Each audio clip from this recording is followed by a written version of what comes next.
గోపురం ఛానల్ కు స్వాగతం. మీరు మా గోపురం ఛానల్లో ప్రసారమయ్యే ఎన్నో ఆధ్యాత్మిక విషయాలను గురించి తెలుసుకోవాలి అనుకుంటే మా గోపురం ఛానల్ కి సబ్స్క్రైబ్ అవ్వండి. అలాగే మీకు ఎటువంటి సందేహాలు ఉన్నా మాకు కామెంట్ చేయండి.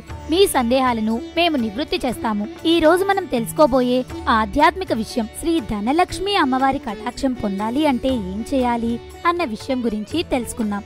ప్రతి ఇల్లు ధనధాన్యాలతో కళకళలాడుతూ ఉండాలని ప్రతి ఇంట్లో వారు కోరుకోవడం సహజం. మరి ఆ శ్రీ లక్ష్మి సకల సంపదలను ఇచ్చే ధనలక్ష్మి కటాక్షం అందరిపై కురవాలంటే ఏం చేయాలి అన్న విషయం గురించి తెలుసుకుందాం. సంపదలకు అధినేత్రి శ్రీ ధనలక్ష్మి. శ్రీ ధనలక్ష్మి అమ్మవారి అనుగ్రహం ఎవరిపై ఉంటుందో వారి జీవితాలు సాఫీగా నడిచిపోతూ ఉంటాయని హిందూ భక్తుల నమ్మకం. ఎలాంటి ఆర్థిక ఇబ్బందులు, అప్పుల బాధలు కూడా లేకుండా ఉంటాయని విశ్వాసం.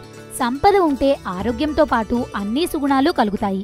సాగరమదనంలో ఉద్భవించిన లక్ష్మీదేవిని శ్రీ మహావిష్ణువు తన హృదయేశ్వరిగా చేసుకున్నాడు.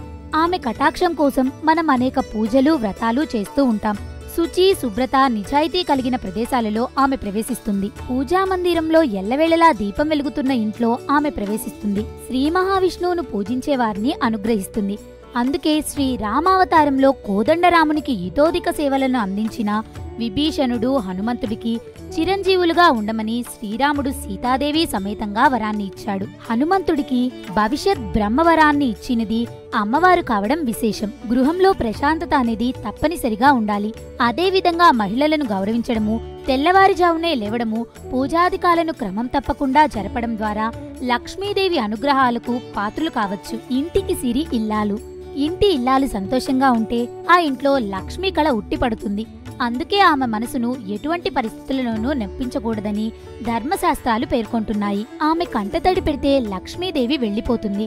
అమ్మ కటాక్షం కోసం అగస్త్య మహాముని ప్రవచించిన లక్ష్మీదేవి స్తోత్రము, ఆదిశంకరాచార్యులు 5 ఏళ్ల వయసులో పఠించిన కనకదార స్తోత్రము, లక్ష్మీ అష్టోత్రాలను ప్రార్థన చేయాలి. మనకున్న దానిలో కొద్దో గొప్పో దానం చేయాలి.